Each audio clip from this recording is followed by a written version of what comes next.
What's up, everyone? Welcome to the first episode of Mondo and the Goon. I am the Comic Goon. I am Mondo Gecko. And today we have a very special guest. He is co-creator of the Teenage Mutant Ninja Turtles. And I want to say an icon, right? A legend in the business. Created something, almost 30, 40 years ago. That still is relevant till today. We'll take this time and, we're going to play you guys the interview. It is with our greatest pleasure to introduce Kevin Eastman. Hope you guys enjoyed the interview as much as we did doing it. Everyone, enjoy and have a great day. Whoa! How's it going? Hey, how are you? Nice to see you. Nice to see you. Thank you so much for coming on. Yeah, man. Absolute pleasure. Oh, man. This is awesome. Yeah, but... You guys having a good day otherwise? I'm going to see if I can widen the screen on this. It gets less glare. There we go. There you go. Yeah, just I have the same, us glasses-wearing guys like Mondo Gecko and I. It's like, get that reflection sometimes. Yeah, I just had to turn mine down, too. That was a great idea. Oh, yeah. Man. Well, I want to appreciate you coming on, man. It's this is huge for us, man. Absolute pleasure. How's everything going today? I know you have a busy schedule. It is. But it's always busy, and you got we work at home, so we run the business out of the house. We got a 15-year-old son. We've got a couple of wiener dogs and cats running around, and it's like what? It's always pandemonium in some form or another. And then spending the rest of my time over there working off. We should be wrapping up issue 4 probably on the weekend, so that'll be off to press and awesome. And, we can't wait to get it out because it's been mind-blowingly well received to me. We'd had hoped it would land well, but man, you guys have been so great, so crazy. Oh, you guys knocked it out of the park, man! It's such a great series, and I actually think that kind of leads us into our first question. Why was Michelangelo the obvious choice for the last Ronin? I think a lot of people thought maybe it would be Raph or something. You know what I mean? Somebody with a lot of aggression and. No, and it's a good question, and that's exactly why. And it's not only Michelangelo was the first turtle drawn, back in the day before he was even named Michelangelo. So he was kind of firstborn, but also to me as a storytelling device was the most interesting in that you would expect Leo and Leo's abilities and his reactions, and it'd be the more likely choice. Raphael, of course, crazy, and he'd be the berserker one. Donatello, I think, would rise to the occasion as well. But so for the most interesting story arc, Michelangelo had the longest way to go to arrive at, the kind of the easier going, fun-loving guy, the turtle that we know and love, to being this out for blood, practically suicide mission to finalize and complete, the mission that they were given in issue 1 of the Turtles, which they were raised by Splinter to kill Oroku Saki. And it's been Karai and now Hiroto. There's been a Saki and Oroku that has need to be dealt with, and so he's like, I'm ending it, and I'm ending it once and for all. So that's a long way for him to go. So it made the most sense. Right. That's awesome. Yeah, for sure. Jay, do you have something for him, man? Yeah, I know. So the Instagram comic community is a real big community. A lot of people on there love comics. And I remember as we neared the first issue of Last Ronin, I would just put up a post and say, okay, this is who I think it's going to be. And I would say Michelangelo, it would make sense because, he's the youngest.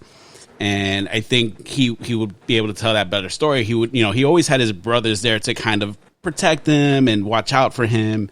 But what would happen if he didn't have that structure? And then, I mean, the responses we'd get in our DMs daily about like, no, it's going to be, Donatello. It has, and then just to see that happen, it was kind of emotional. And then, it was also like, it made me think like, all right, I'm even more invested into the story now. Was there ever a thought of changing of who it would be, or was it always just going to be Mike? No, it was definitely always going to be Mike for that same reason. Was like, he'd have the furthest distance to go to make this such the tragedy that he went through to make this transition to the character he needed to become, to take on and complete this mission and spend 10 years in training in Asia and following Bruce Lee's Jeet Kune Do and learning all martial arts and all that. But it was.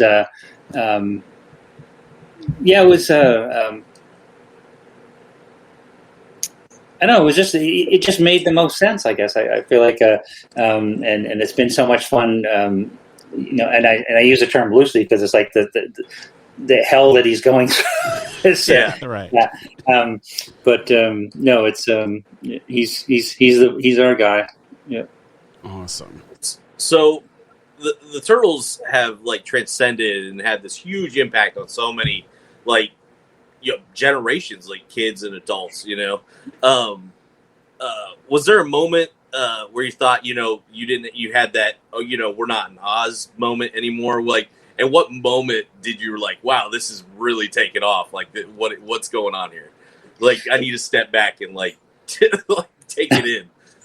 It was a couple of moments, and the first one was the biggest, and that was when we Peter and I were working on issue 2 of the Turtles. Is that issue 1 sold 3,000 in the first printing, and then the second printing was 6,000, and then when we got we did the solicitation, we got the orders in for issue 2, it was 15,000 copies, and we were like, what? And we sort of did some quick math and figured out that if we did roughly 6 issues a year, the profit split, we could make enough money to pay our rent and draw comics full time. So that was really, for both of us, speaking for both of us, that was really the dream came true at that point, because now we were following the footsteps of our hero, Jack Kirby, and drawing comic books every day, getting up and sitting in our shorts or our sweats and drawing cartoons. And then when we entered into the world of the opportunities for the cartoon show and the toys and things like that, we went into it not expecting that to really work either. It didn't make sense. It's working as a comic book. We just don't see how this will translate into a kid show. And we worked very hard to make it into a kid show. We still had for many years we had full approval over it. So I say the second point was seeing it advertised in the TV guide for the cartoon show, because then my mother actually believed me at that point. She said, sure, you're making a cartoon show. And I said, look, it's in the TV guide. Remember those things? Yeah. And then lastly was, when the toys came out in June of '88, Peter and I went to the local KB toy store and kind of walking down through the store to the action figure section. And it was really crazy. About the time we arrived there, this mom was kind of pulling her son out of the aisle saying, no, I'm not buying you one of those stupid Ninja Turtles. And so we were like, what? And so I wish that kid would have known that was you. There. You know what I mean? Like, what a moment to be embarrassed by your folks. Yeah, I'd say that those 3 were kind of the highlights, and after that, it was just sort of we just held on for dear life for the most part, working on the movies and all the other stuff, and it was just such a great. And as I'm 60 years old and I'm still having a blast, doing this. That's great for sure. I do have a question. I know you have a love for Jack Kirby. What was it about Jack Kirby growing up that kind of drew you to him and really appreciate his style and his work? It was very dynamic in that, you figure at that time period, the early days of Marvel, and, I was born in '62. So, by the time I was like 9 or 10 years old, it was right in the kind of the Silver Age, Captain America and Daredevil, and those, Conan the Barbarian, and that was just a great stuff. But I Kirby to me always stood out, and I could recognize his covers, I could recognize his stories, because the poses were like what he was fitting into this little panel. It just seemed to like be pushing at the borders and want to jump out right at you. And for me in particular, it was when he went over to DC Comics and did a run there on a bunch of different projects, New Gods and Forever People and stuff. But to me, it was Commandy, the Last Boy on Earth, was a real highlight, because growing up in a small town in Maine, the first movie I ever saw in a theater was Planet of the Apes, and Commandy is basically set in that world. Animals, had mutated and ruled the world, and this young boy who had been trapped in this bunker, Commandy, came out and was just trying to survive in this world gone crazy. And so that to me was, I think it's probably 11 or 12, and that was like, what? That was just like, that was my jam. Awesome. I love it, man. So it was just great storyteller, just so creative. That was it. Absolutely. Speaking of Jack Kirby did a small run of Daredevil. Now, some people may know, and I think it's true, but Matt Murdock had a little something to do with the origin of the Turtles, right? And absolutely. Dive deep into that.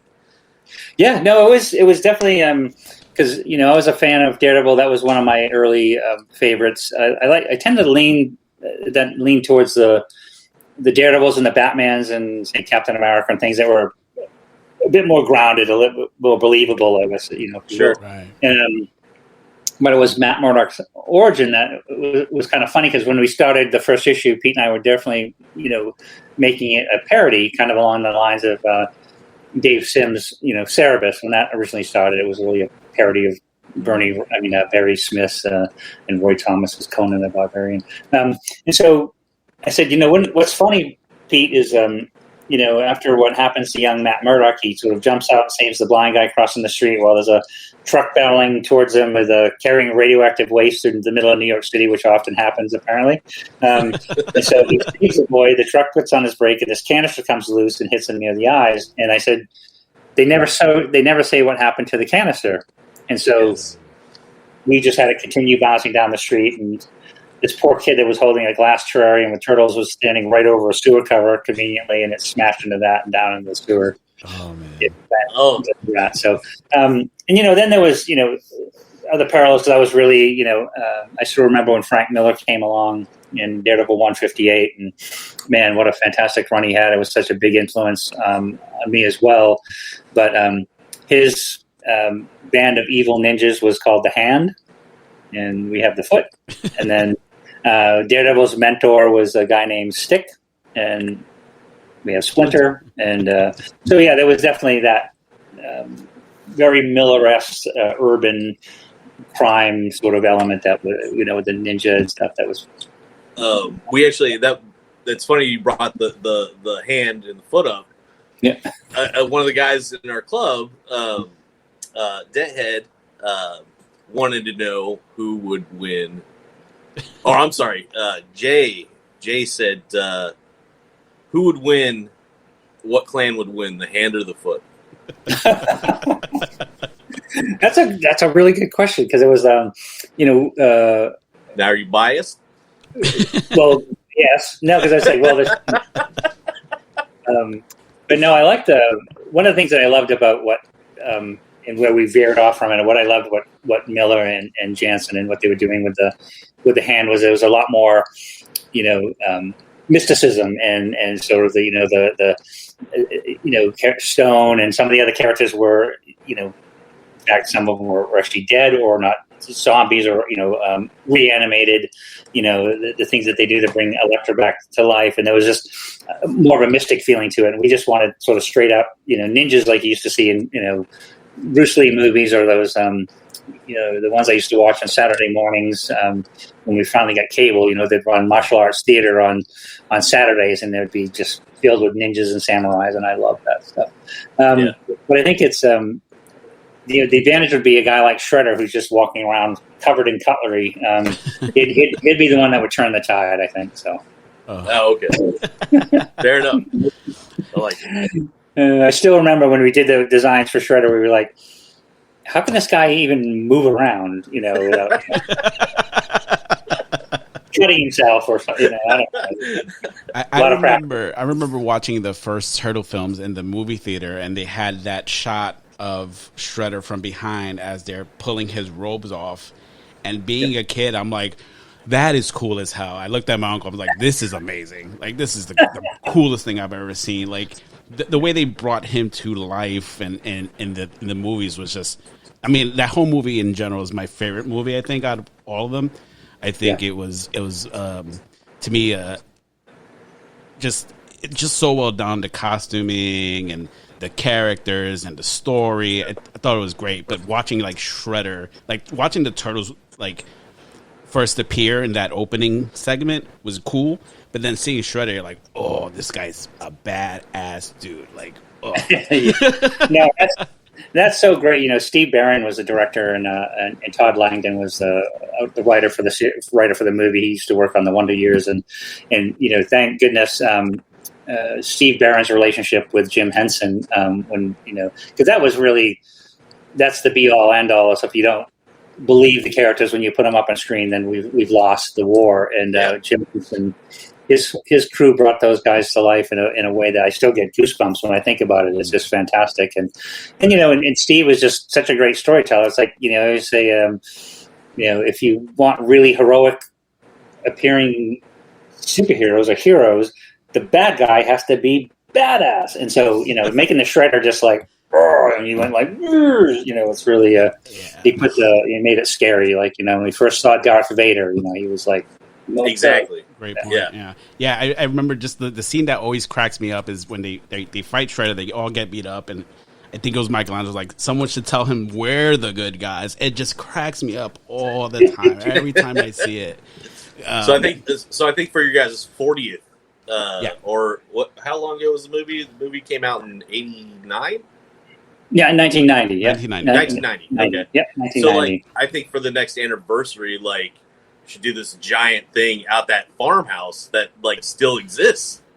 That would be so dope. Yeah. Sure. Oh, that would be we've tried. We've talked to. I know that there's I talked to Steve Barron over the years. We still keep in touch, and I know he had a work print that had some alternate scenes and stuff like that. But it was, he wasn't even sure where the film was, and I hung out with Brian Henson a bunch of times, and the same thing. He's got storyboards and he's got bits and pieces, but the film is long since disintegrated, or the work prints and stuff. Because you definitely you'd like to see some of the stuff. I know they shot different scenes and they did different stuff that ended up on the cutting room floor, but it'd be great to see some of that stuff for the historical value. And, absolutely, proper celebration.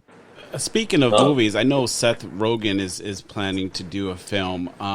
Do you have a hand in it? Are they asking you for your help and your opinions on it?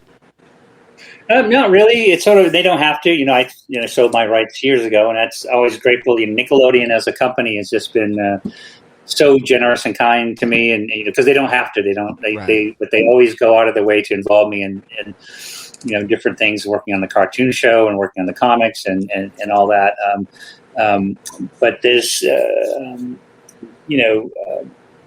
with a project like this, if Seth wants my 2 cents, then he'll ask. The door's always open. That's not a thing. I'm not like, why don't you call me, Seth? But he's got a vision, and he's going to make what he's going to make, and kind of goes along with. Once you kind of hand it up to, like we talked about Steve Barron as a director, Steve based a lot of his movie off a lot of the original comic books, but then it's all in his camp, and he's going to Peter and I. Well, back in those days, we had script approval and we had that kind of stuff. But Steve did such a great job. It's his baby, and now he's going to take it to where he wants to make it as a vision. In some movies, Kevin Monroe's 2007 animated movie, I thought was really fantastic. It was great. Yeah. So it's like, we'll see what Seth does, and like I said, if he wants to chat, I'm happy to chat. If not, good luck, and I'll go to the theater when it comes out.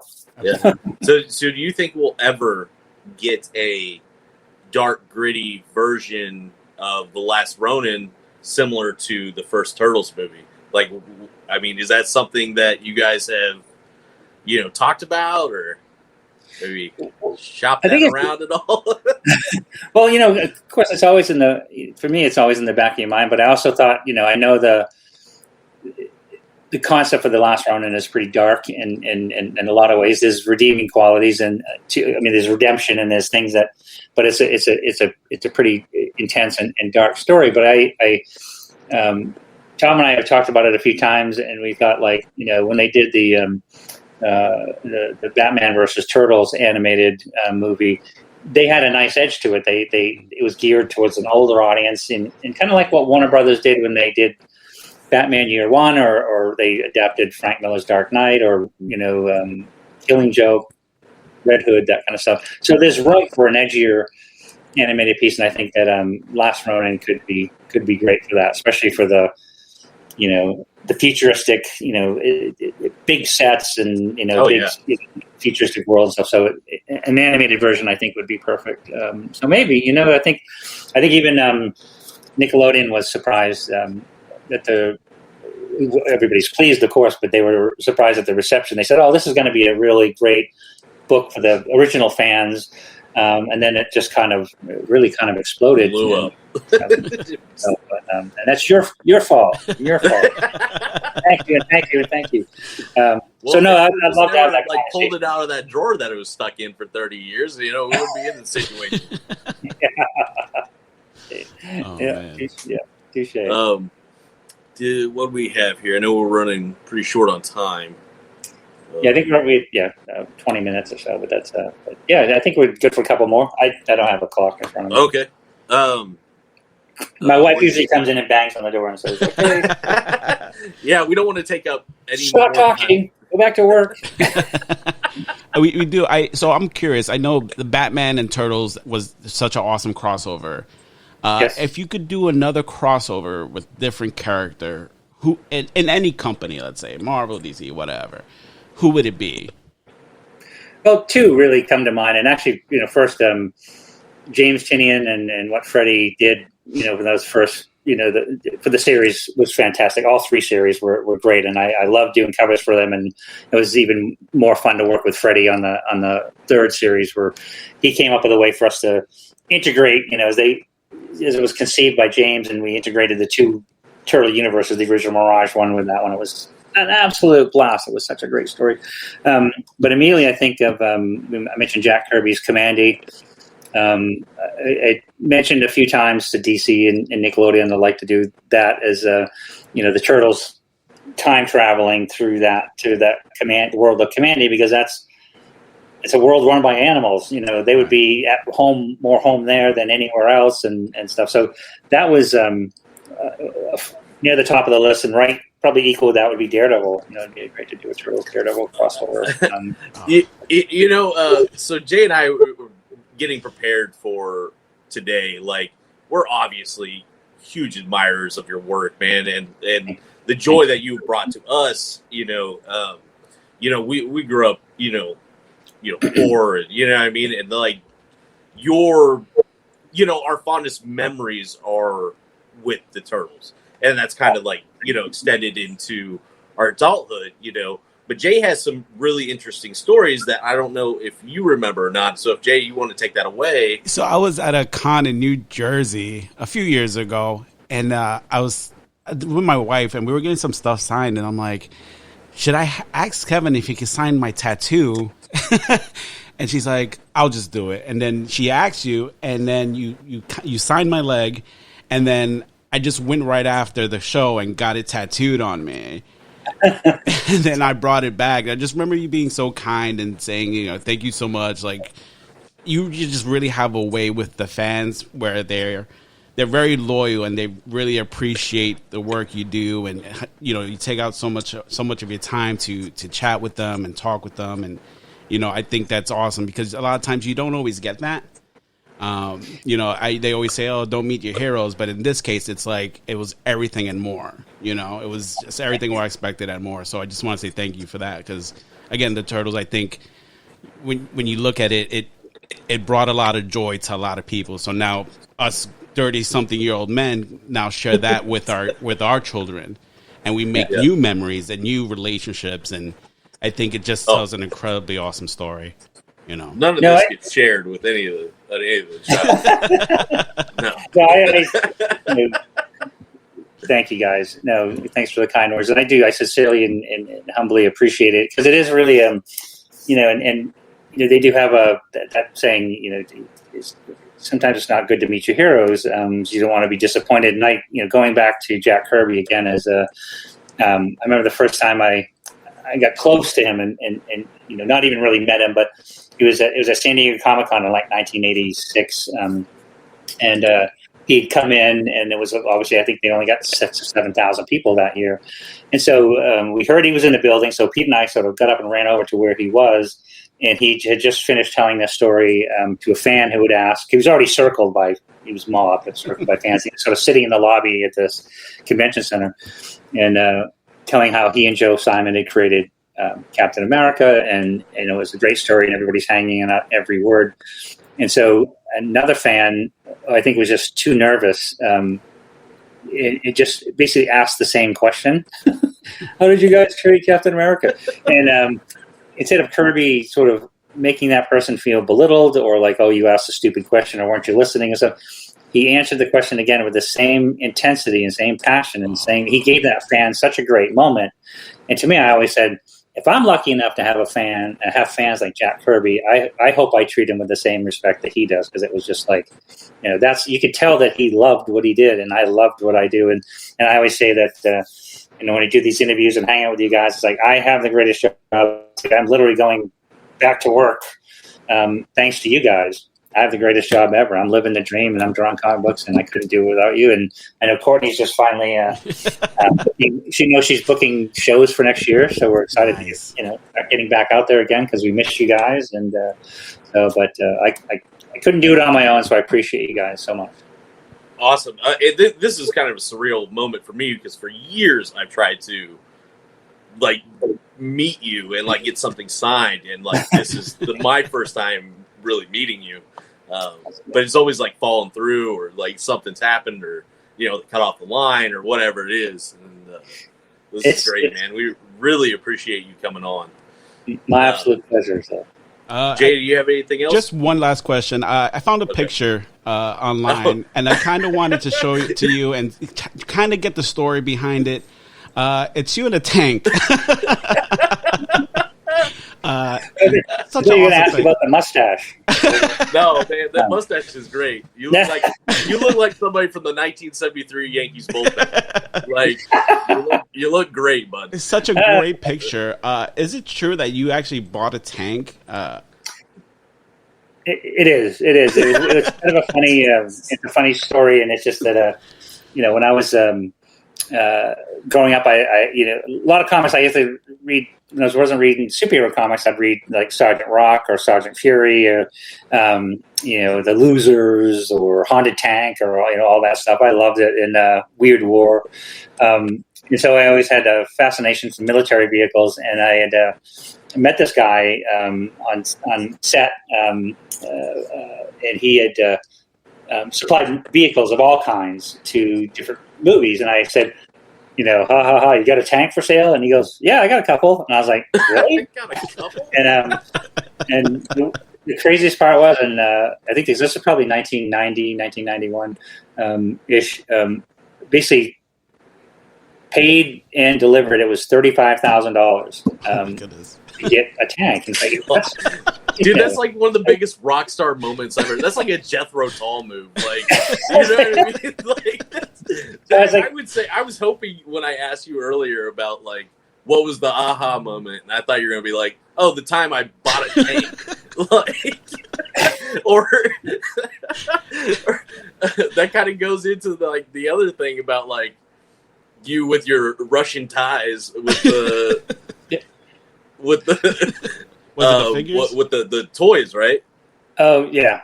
Well, it's funny. It's always I would always hear these stories, and I love them. And the tank story is funny. Then I owned the Batmobile at one time for a while.